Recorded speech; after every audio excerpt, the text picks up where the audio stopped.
Dans le dernier épisode de cette mini-série sur le racisme, on va voir l'impact que celui-ci a eu sur notre santé mentale.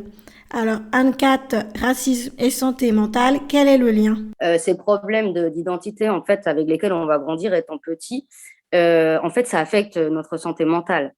Et il y a quand même un taux de suicide qui est énorme, en fait, dans l'adoption internationale, à côté, par exemple, de la population générale. En fait, si on regarde les taux de tentative ou de suicide chez les adoptés, ils sont énormes.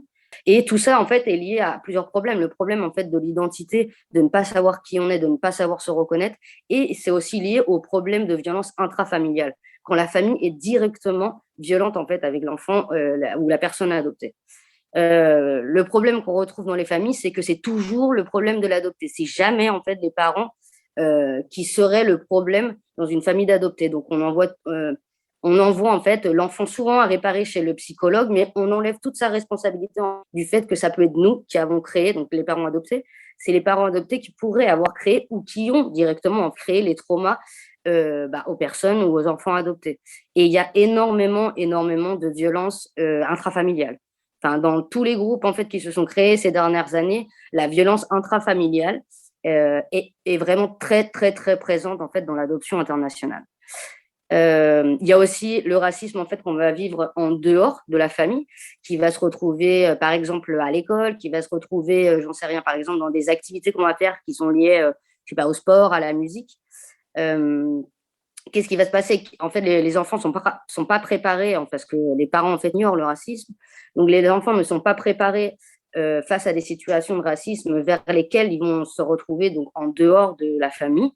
Et souvent, quand ils vont revenir à la maison, et en fait, ils vont expliquer des problèmes de racisme qu'ils ont pu vivre. On va entendre en fait des phrases de mais il faut pas faire attention, mais ce ne sont que des jeux d'enfants. Mais le racisme, c'est pas un jeu d'enfant. Il faut jamais dire ça à une personne en fait ou à un enfant non blanc. Parce que quand en fait on commence à tenir ce genre de discours, on responsabilise la personne racisée du racisme sociétal.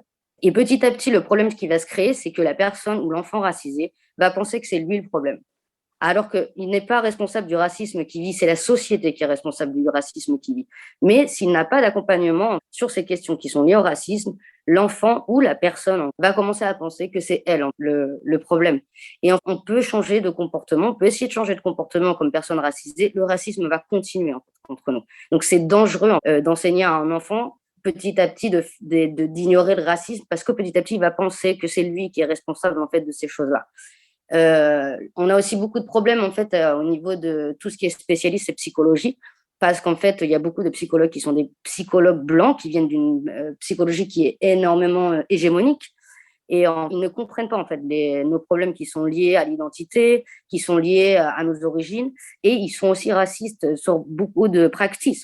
Donc du coup, on s'est retrouvé avec plusieurs personnes adoptées qui sont parties chez des psychologues blancs en expliquant par exemple des problèmes de racisme qu'ils avaient vécu, et les propres en fait psychologues étaient en train de nier le racisme qu'étaient en train de vivre les adoptés. Donc finalement, il y a des personnes qui, des fois, sont dans une situation où ils ont besoin d'aide sur certaines questions. Ils vont aller voir des spécialistes qui vont empirer encore plus la situation.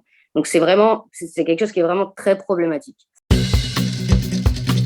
Cette interview t'a aidé dans tes questionnements, elle t'a éclairé sur certaines interrogations. Alors je t'invite à y mettre la note de 5 étoiles sur ta plateforme de podcast préférée. Ça permettra de le faire découvrir par d'autres personnes, adoptées ou non, et qui auraient les mêmes interrogations que toi. Un grand merci d'avance et à très vite.